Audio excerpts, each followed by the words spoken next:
নবীজি জীবনের শেষ কথা বললেন, আসসালাত আসসালাত ওয়া মা মালাকাত আইমানুকুম।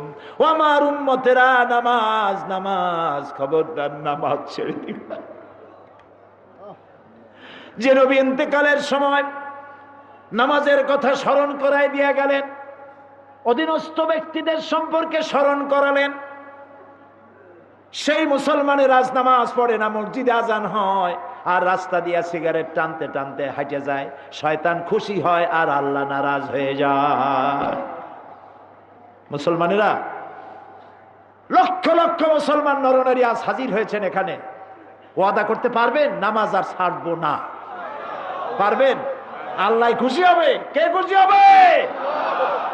যারা পারবেন তারা হাত উঁচু করবেন, জীবনে নামাজ আর ছাড়বেন না। যারা পারবেন না, হাত উঁচু করে গুনাহগার হবেন না।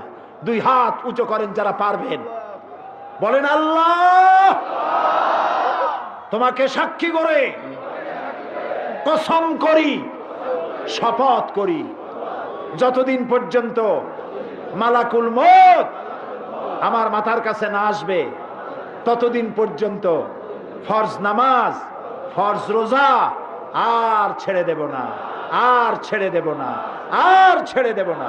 আয় আল্লাহ, আমার মৃত্যু পর্যন্ত আমার এই ওয়াদা আমাকে পালন করার তৌফিক দাও। আমিন আমিন ইয়া রাব্বাল আলামিন।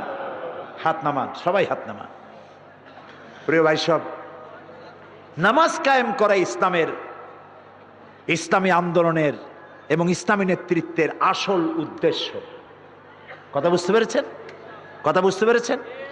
ইসলামী নামাজ কায়েম করাটাই ইসলামী আন্দোলনের এবং ইসলামী নেতৃত্বের মূল উদ্দেশ্য।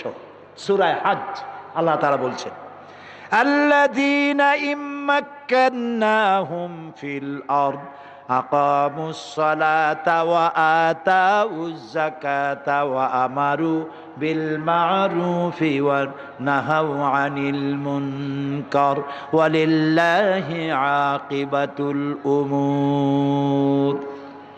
আল্লাহ রাব্বুল আলামিন বলেন, মুমিন বান্দাদের যদি ক্ষমতা দেই 4 দফা কাজ তারা করবে। কয় দফা? বলেন কয় দফা? 1 নম্বরে তারা নামাজকে প্রতিষ্ঠা করবে। 1 নম্বর, ক্ষমতা আসার সাথে সাথে নামাজকে কায়েম করে ফেলবে। সুবহানাল্লাহ সুবহানাল্লাহ। নামাজ কায়েম হলেই সব ঠিক হয়ে যাবে। নামাজ বাধ্যতামূলক হবে, থানায় আজান হবে, ওসি সাহেব থানার পুলিশদের ইমামতি করবেন। সুবহানাল্লাহ সুবহানাল্লাহ। যেই থানার ওসি তার থানার পুলিশদের নিয়ে 5 ওয়াক্ত নামাজ জামাতে আদায় করে, নিজে ইমামতি করে, সেই ওসি পিটাইয়া ঘুষ খাওয়ানো যাবে?